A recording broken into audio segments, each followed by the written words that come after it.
What is up, friends? It's Josh, KF8DEF, coming at you once again. Soon to be, I guess I shouldn't throw it out there. I put out a request to the FCC for a vanity call sign. I've been waiting for like 2 weeks or so I'm not sure how long it normally takes, but whatever. We know the government takes a while, so hopefully by the time the next video comes out, I will have a new call sign, which I'm actually pretty excited about. So today, what I'm here to talk to you about is setting up my very first HF radio setup.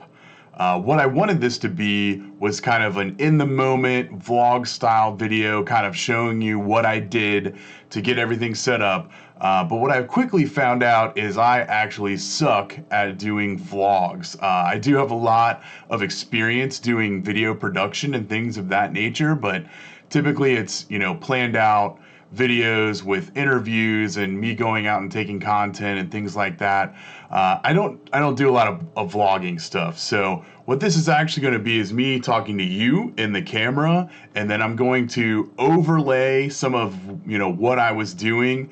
I'll use some of the voice from that footage, and then some of it might be kind of overlaid with this content as well. You know, I'm trying to cobble stuff together. I promise you, this is hopefully better than the first video that I did of me setting up the antenna in my truck. And hopefully as time goes on, the videos will get better and better, and it won't be such a snore fest. So to get started, I kind of wanted to run down kind of my thought process on what I wanted to do with my first HF setup, as well as go over some of the equipment that I bought for it. First and foremost, the radio that won out for me is the Yaesu FT891. It's over here. I just don't want to unhook it. You probably know what it looks like. But yeah, I got the Yaesu FT891. It was between that and the G90. It honestly was a very kind of tough decision on me, right? So the reason the FT891 won out with me was because it was 100 watts, which I actually found out once I kind of got on the HF bands that really didn't mean a lot. But you know, whatever, I wanted it. I liked it because it was kind of one of the big 2 or 3 manufacturers out there. And I already have an FT5 HT. So I thought maybe there was, you know, some transfer of knowledge back and forth of me using that and then going to this, which is not actually true. What people say about the menu system being clunky about the 891 is absolutely true. But I don't know. I like it so far. I don't have anything to compare it against. But the other radio I was looking at was the Xiegu G90. It seems to be a radio that a lot of people gravitate towards as their first HF radio. It was something that I was seriously considering, mainly because of the in-radio tuner. I saw videos, I think it was Ham Radio Tube, did a video where he like tuned a shopping cart and tuned a light pole out in a parking lot and stuff like that. I also love Walt over at Coastal Waves and Wires. He loves the G90 and you know, has the waterfall on it. And man, I thought about it for a long time, and I had the money. I sold one of my old lenses that I wasn't using very much, and ended up saying, screw it, I'm gonna pay all the extra money to get the Yaesu. I think as time goes on, I'll be happy with it. So far I am. But again, I haven't tried any other radios to even compare it to. So that's the radio. So that's the most important part of the station. I think the next most important thing is the antenna. So what I did with the antenna was I went out and I bought a TennTenna in-fed half-wave. I saw a lot of people online talking about them and saying that they were good antennas. I know maybe I'm taking the shortcut. A lot of people say, hey, when you're getting started, why not learn how to make your own antenna? You know, going back to Coastal Waves and Wires, Walt does a lot of really cool, you know, random wire antennas and things like that. I just wanted something that was kind of plug and play to an extent, because I was just excited to get on the airwaves. The one thing to remember with the TennTenna is it does not come with the wire itself. It only comes with the, I think it's a transformer. See, I'm a noob, right? Hamateur hour, I'm a noob. The transformer, right? The 49-to-1. Someone in the comments can be like, hey, you newbie, here's what it's called. But so I went out and I got some 14 gauge wire, copper wire from my local hardware store, and I cut it to 66-ish feet, and yeah, so far it's working pretty good. That's going to be my home antenna. It looked like it was better, well suited to put outside and leave outside.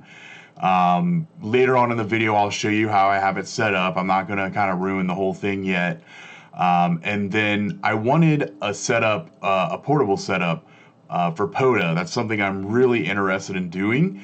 And what I wanted to do is buy the Xtenna.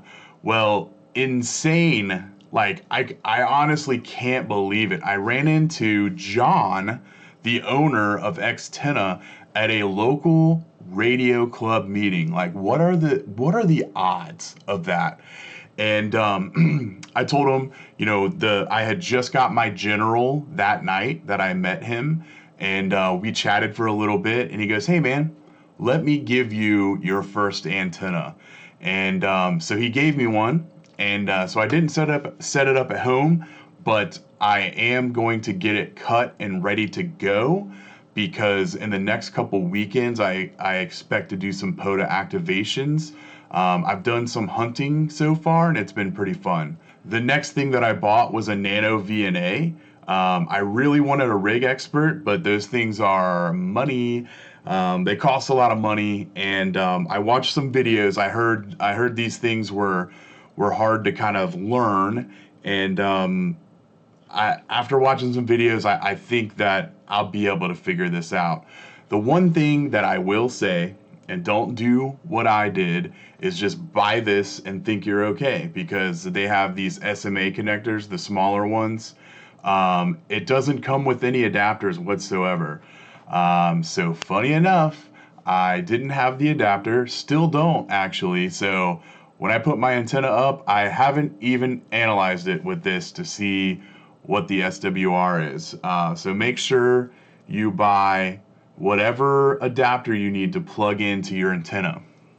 Now, one thing I learned on YouTube is if you build an end-fed halfway antenna, it should be resonant, or it can be resonant. So originally I was not going to buy a tuner, but when I went to R&L, the very nice gentleman that was helping me out told me, hey, you should probably get a tuner.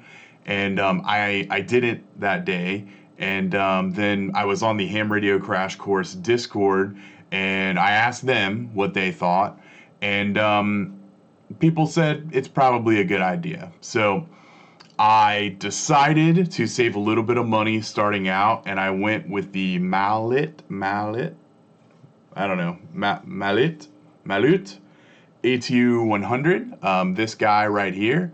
Haven't plugged this in yet either, because once again, stupid me, I'm a noob. I'm trying to help you guys not make the same mistakes that I do. But when you buy a tuner, you have an input and an output, and you need a little jumper cable to go between this and your radio. Duh.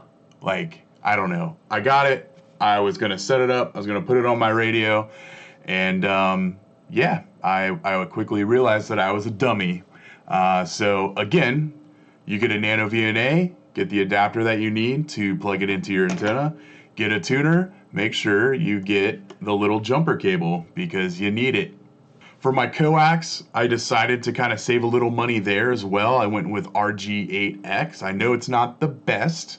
If you're out there and you want to leave a comment and tell me, hey, maybe you should get this coax cable instead, eventually I will get better coax, right?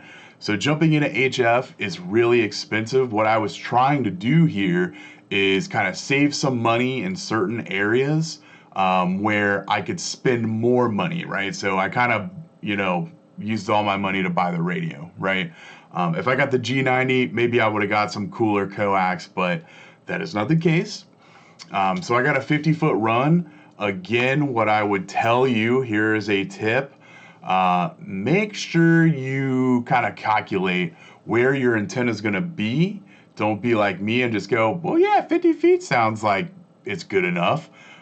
Because where my antenna originally was going to go, it was not going to make it to my window that I was going to bring the coax through. So buy more than you need, or measure it out so you know you're getting exactly the right amount that you need. For my battery, now here's another area where I'm kind of saving some money up front. I knew I wanted to do POTA. So instead of doing a power supply, what I decided to do was get a battery, use that here at home, and then use it out in the field. Eventually, I will get a power supply for at home. So what I did with the battery, I got an eco-worthy 20 amp hour battery. I got that because I saw a video that KB9 VBR did, and it was a battery that he used for a very long time. I think he has used his for several years, and he said that it was good. It was a good battery. So, you know, I watched a lot of YouTube videos where people review batteries, and a lot of the stuff on Amazon really, I don't know, didn't give me a good feeling inside, right? Whether they're using old cells, you know, the build quality is not that good, whatever. I don't remember how much I paid for it, but I thought it was reasonable, and it's gonna work for now. Along with the battery, you're going to need some cords and some chargers, right? So you're gonna need some O-ring terminals to plug into that. I also got a Whataburger. Got a watt meter, my gosh, to go in between the battery and the radio, because I wanted to be able to log how many amp hours I had left on the battery, especially when I'm operating out in the field. And then you need a charger. So the one that I got is right here, the ISDT 608 PD. It's really tiny. So far, I like this thing a lot. Here's another tip, right? So what are they called? I wrote it in XT60 cords. You're gonna need one. When you get this, this item, it does not come with any cords whatsoever. So I bought this. I thought I was gonna get on the HF bands, which I did, but I wasn't going to be able to charge my battery because I didn't have one of these. So you have to buy your own cord. The one that I bought has power pole on it, power pole connection. You can get them with no connection. You can get them where it's just the plug, and you can put it on whatever wire you want. You know, just figure out what you need. Just one side needs to be XT50, XT60. See here, noob me. I have notes though. I have notes. But the cool thing about this charger is you can charge with USB-C. So I don't have a power brick that will charge at the maximum allowance for this charger. I'm gonna buy one eventually, but the one I have now works just fine. So that's the cool thing about this one. So I'm no expert, but I recommend this as long as you don't forget to buy that XT60. I keep saying 50. XT60 cord. Make sure you do not forget that. So that pretty much rounds out the major things that I purchased for my station. If you have a question or a comment about any of those, just drop it in the comments. Like, did I forget something? Or, hey Josh, what about this? Or why didn't you think about that? I'll either make a video on it or I will respond to you down there in the comments. So the journey. I know I don't have video footage of this because I was excited and I wanted to get started, and that is cutting the wire for the antenna. Another tip out there for all you newbies, if you think you have a tape measure long enough to measure out 60 plus feet of wire, you probably don't. So all of my tape measures, I think the longest one I had was 25 feet. I thought I had a longer one, but I did not. So make sure you look in your tool bag and make sure you have a long enough tape measure. If not, go buy one. So what I ended up having to do is I used some screwdrivers to kind of mark out every 25 feet.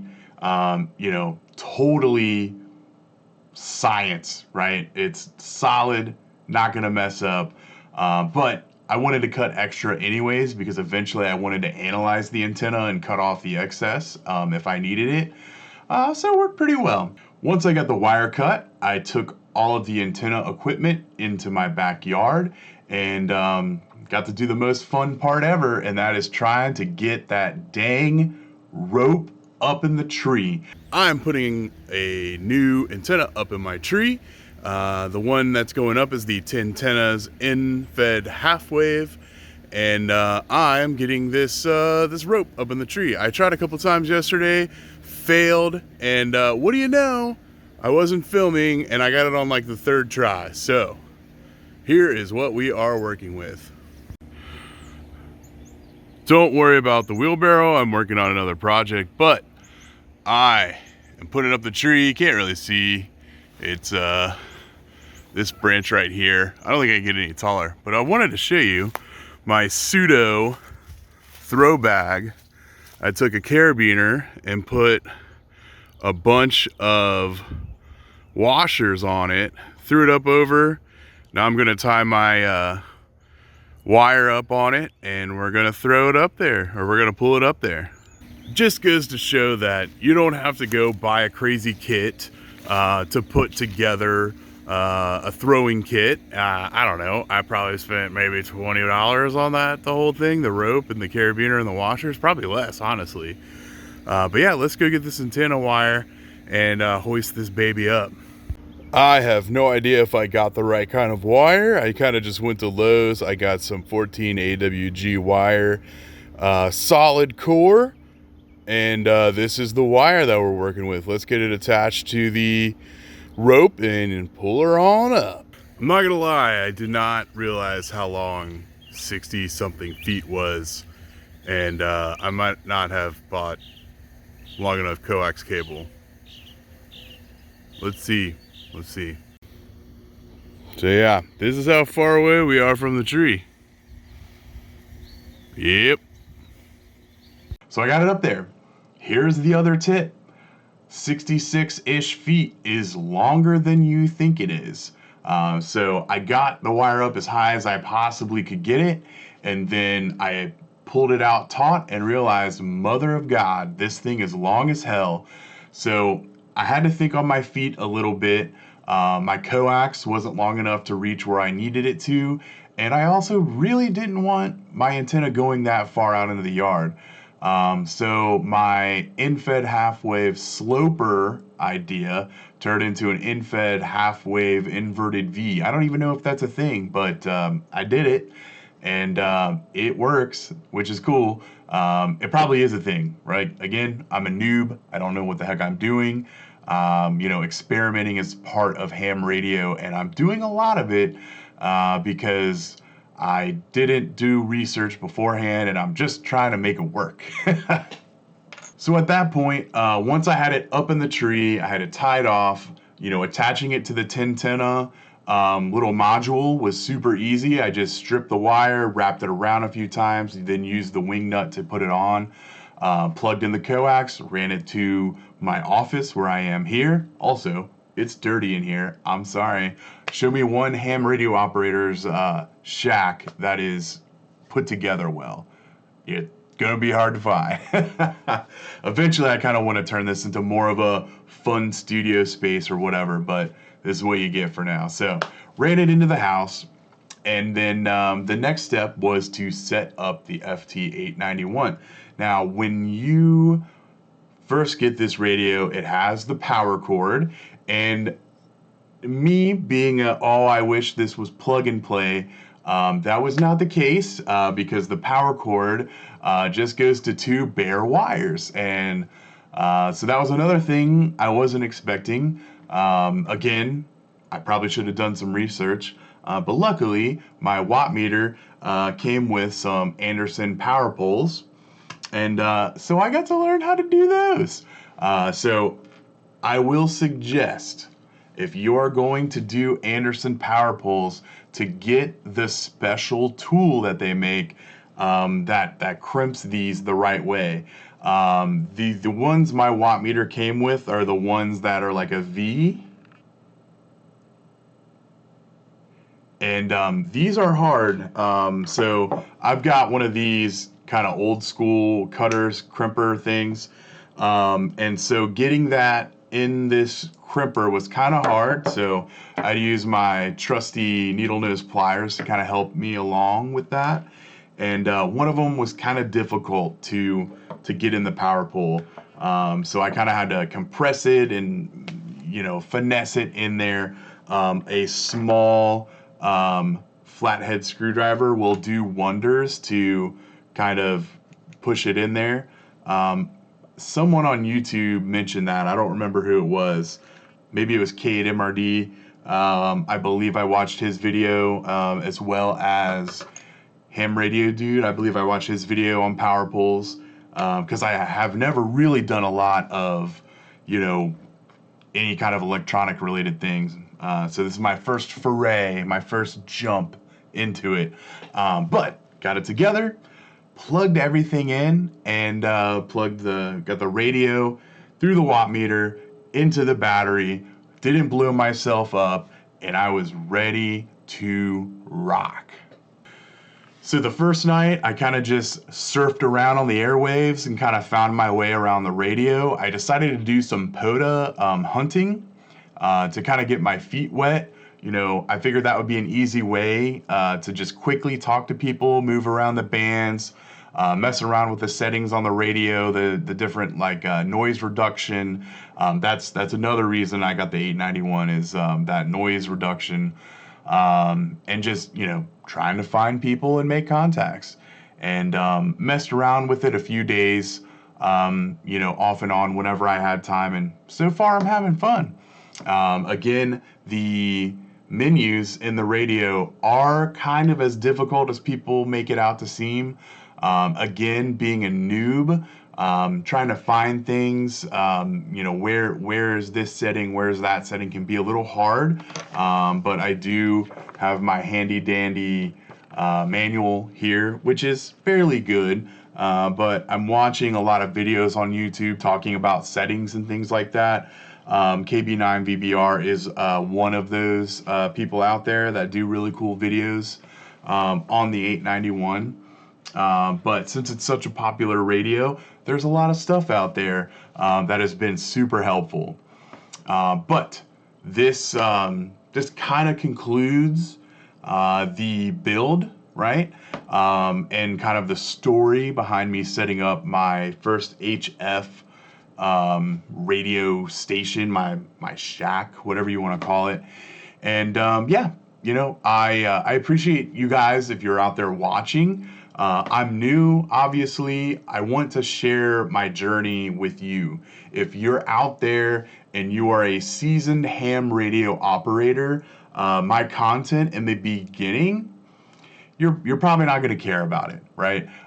We've all been here, although I've talked to a lot of people on X and they mentioned, hey, this, you know, what I've been posting has been kind of cool because it kind of brings back memories of when they first started.